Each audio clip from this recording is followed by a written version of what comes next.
Hey y'all, it's Mike with Class People TCG, bringing you another deck profile. This is my HexaVeedramon blue deck that I've been playing around with. And yeah, just want to kind of bring it to y'all and see what your thoughts are. First, we'll start off is with our level 2s. We have 1 Ulforceveedramon, 2 Digimon, and 2 Koreamon. This can be swapped out for more Ulforceveedramon if you want to run him. But this setup does work fairly well, at least in my play tests of this deck. Next, we will jump into our level 2s.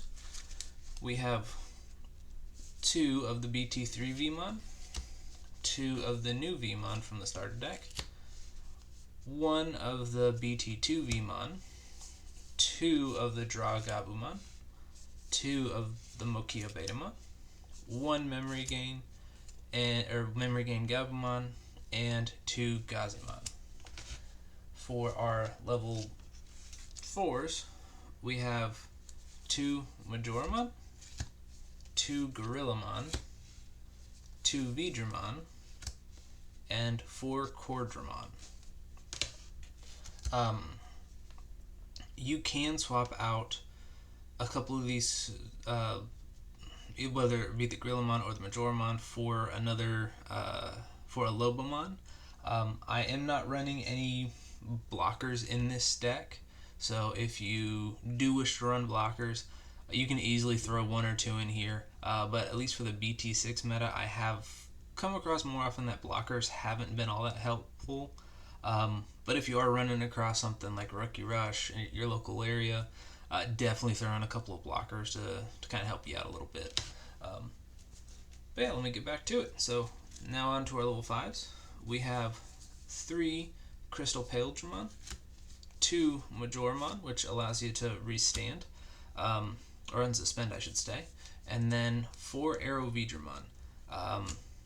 I like both of these effects. One is the Majoramon's allows you to restand if you meet the requirements, and Crest Paildramon gives you a security attack +1. Crest Paildramon's effect, or inheritable, does come in to play more often than Majoramon's, but when Majoramon's does come in, it can change it from you losing or winning a game. But so I do really like to run at least 2 of them in my deck. Next, we are on to our level 6s, which we have 1 BT2 Ulforceveedramon, 2 of the new Ulforceveedramon, 1 Azulongmon, and 2 of the Hexeblaumon. If you're going to drop 1 Mega, you could probably get rid of the Azulongmon, but they all work pretty well. I'm running a little bit more Megas than I normally would in this setup, but it has not been a big breaking situation for me, at least in my play testing.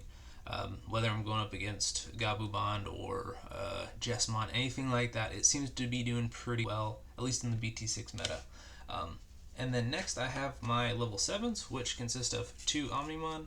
I think that the Blitz Omni is almost needed unless you're in a Bond style deck. It gives you that extra swing. If you don't want to run a level 7, you can always run Lobomon or Kendo Gurumon, so that way you do get that extra swing off of a tamer if you are going to throw more tamers in. Finally, I'll go over my effects and the tamers I run. So I run 2 Howling Memory Boost, which is very helpful in this meta, 2 Hammer Sparks for the free memory, 2 Kakai's Breath, 1 Rattlestar. You can swap out 1 or 2 or 3 to whichever one you like more. I prefer the Kakai's Breath over the Rattlestar, but they are both very good removal cards. And then 2 Blue Memory Boost from the additional cards you get in the starter decks. And then my 2 tamers I'm running are Sorajos. You can easily swap out one of these for a memory tamer, which I would recommend if you have a Davis or a Matt lying around, just to go ahead, throw it in, get that 3 memory every turn, and go from there. But yeah, so that is my HexaVeedramon deck build that I kind of threw together and have been playing around with a little bit. If you have any thoughts on how to make it better, or any questions, any thoughts about my stuff in general, please comment below or send me a message and I'll happily get back to you. I do play online when I get a chance to, so if you do want to play online, just please hit me up. I'll leave uh, my stuff down below. And thanks for watching.